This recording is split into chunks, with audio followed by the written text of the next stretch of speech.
Après 3 semaines de mobilisation, la CGT a proposé un protocole de fin de conflit aujourd'hui, mais elle a laissé le soin aux directions locales d'entamer des négociations sur chaque site. Ça a été le cas cet après-midi à la raffinerie de Feyzin. Une réunion a eu lieu en fin d'après-midi.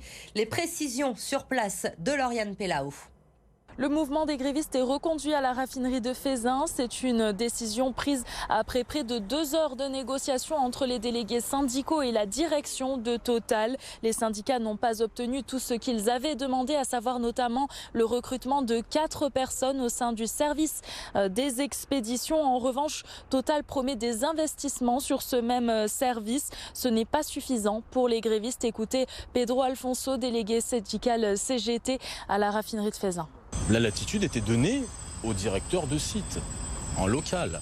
Donc effectivement, il a évoqué ces emplois éventuellement à agréés, mais dans le futur, dans un éventuel groupe de travail. Donc voilà, bien évidemment, le but c'est de faire lever la grève pour que les salariés grévistes n'aient plus cet impact qui est toujours énorme sur l'outil. Donc voilà, les salariés grévistes ne sont pas des lapins de 3 semaines et bien évidemment qu'ils ne lèveront pas la grève tant qu'ils n'auront rien de concret sur la table. Une grève qui va donc se poursuivre alors que la préfecture a réquisitionné 10 salariés ce mercredi. Ce sont donc plus de 190 camions citernes qui ont pu être chargés en carburant. C'est presque autant que d'habitude. Plusieurs stations de la région ont donc pu être alimentées en carburant. Dans l'actualité également, des affrontements ont éclaté ce matin devant le lycée Condorcet de Saint-Priest entre des élèves qui voulaient bloquer l'accès à l'établissement et les forces de l'ordre. Plusieurs interpellations ont eu lieu. Jade Terlinck. Dès 7h30 du matin, 300 jeunes étaient rassemblés devant le lycée Condorcet à Saint-Priest, face à plus d'une 50aine de policiers. Au cœur des revendications, les difficultés rencontrées sur Parcoursup et le coût de la vie de plus en plus cher. Des affrontements entre lycéens et forces de l'ordre ont éclaté. J'ai réussi à rentrer dans le lycée pour me protéger. Et au moment où je suis arrivé dedans, peut-être 10 minutes après, il y a eu plusieurs fumées qui ont apparu. On a dû fermer les portes parce qu'on ne sentait plus rien à l'intérieur. On était asphyxiés, il y avait des problèmes, des gens qui toussaient, qui en pleuraient tellement c'était énorme. On voyait qu'il y avait des gens qui brûlaient des poubelles et tout ça. Et ça faisait un peu peur quoi. Tout le monde courait, donc on a tous couru pour échapper au gaz. Enfin, je sais pas, c'était des fumées un peu. Ça prenait à la gorge, ça prenait au nez. En plus des gaz lacrymogènes, des flashballs auraient également été tirés selon les lycéens. Certains ont montré quelques hématomes. Beaucoup condamnent l'attitude des policiers, mais d'autres ne rejoignent pas les modes d'action des manifestants. Ils ont cassé des vitres pour rien, bloqué des accès d'autoroute, enfin des routes, les trams. Et ce qui a ramené à forcer les policiers à utiliser la manière forte. Personnellement, au début, je pensais que c'était des manifestations par rapport à tout ce qui est Parcoursup, tout ce que l'État a mis en place. Mais finalement, non, parce que casser, etc., ça ne va pas arranger les choses. Malgré les incidents, les cours ont été maintenus ce matin. Mais pour des raisons de sécurité, le rectorat a préféré fermer le lycée à la mi-journée. Plusieurs interpellations ont eu lieu. Des débordements ont aussi éclaté ce matin devant le lycée La Martinière, Montplaisir dans le 8e arrondissement. Vous le voyez sur cette vidéo, témoin BFM Lyon. Comme hier, des poubelles ont été incendiées, des tirs de mortier d'artifice lancés, mais le calme est revenu finalement assez rapidement devant le lycée La Martinière, Montplaisir dans le 8e. Les commerçants lyonnais s'engagent pour la sobriété énergétique. Une quinzaine d'entreprises a déjà signé la charte proposée par la ville de Lyon. 5 gestes simples à faire au quotidien pour baisser la consommation. Victoria Solano. L'éclairage qui est normalement à 100%, d'un seul coup, paf, voilà, il vient de passer à 70%.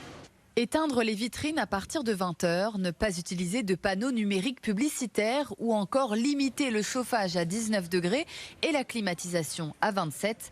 Le Printemps, grande enseigne de la rue de la République, a déjà mis en place 4 des 5 mesures de la charte sobriété. Ce qui est le plus intéressant, c'est la 5e mesure, qui est celle qui dit allez-y de vos propres initiatives.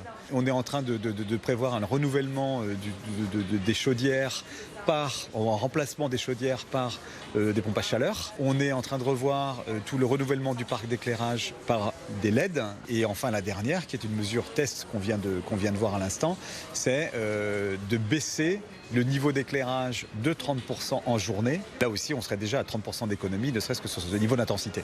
Les commerces indépendants s'engagent aussi avec cette charte. Dans cette boutique du 1er arrondissement, la fondatrice a anticipé au printemps pour passer à un éclairage 100% basse tension. Il est évident qu'en étant proche des gens, on ne peut pas avoir une attitude complètement à l'opposé. On va tous devoir faire des efforts d'un point de vue individuel, chacun chez soi, sur justement la consommation énergétique.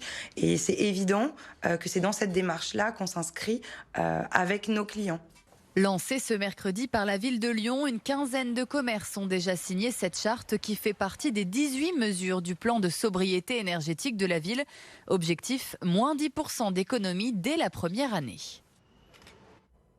L'opposition ne décolère pas depuis l'annonce de Laurent Wauquiez. Le président de la région Auvergne-Rhône-Alpes a décidé que l'assemblée plénière prévue demain et vendredi se tiendrait finalement en visioconférence. Motif avancé, la pénurie de carburant.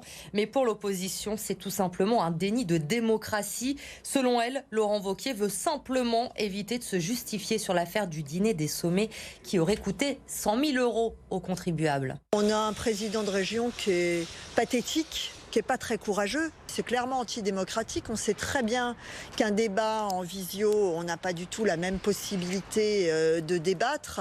C'est Laurent Wauquiez qui tient le micro. Ça, nous en avons l'habitude en présentiel. Mais ce n'est pas du tout la même ambiance. Ce n'est pas tolérable aujourd'hui dans ce pays. Et les élus socialistes ont déjà prévenu, ils se rendront demain matin au siège de l'hôtel de région pour assister à cette assemblée plénière. Ça ne vous a pas échappé, évidemment, on s'y est même presque habitué depuis quelques jours. Maintenant, un air d'été flotte, souffle de nouveau sur la métropole lyonnaise. Du soleil, des températures qui avoisinent les 25 degrés. On se croirait presque revenu au mois de juin, mais l'automne va faire son retour dans la métropole d'ici la fin de la semaine. De la pluie annoncée, des températures qui vont baisser. Vous avez donc été nombreux aujourd'hui à profiter des dernières terrasses. On est venu déjeuner en terrasse avant qu'il fasse mauvais, puis petite gaufre pour terminer, quoi. Ça fait du bien un petit peu de soleil. Moi j'ai besoin de soleil, donc ça fait un petit regout d'été. On continue un peu à profiter du soleil et du bon temps avec les journées, elles sont plus agréables.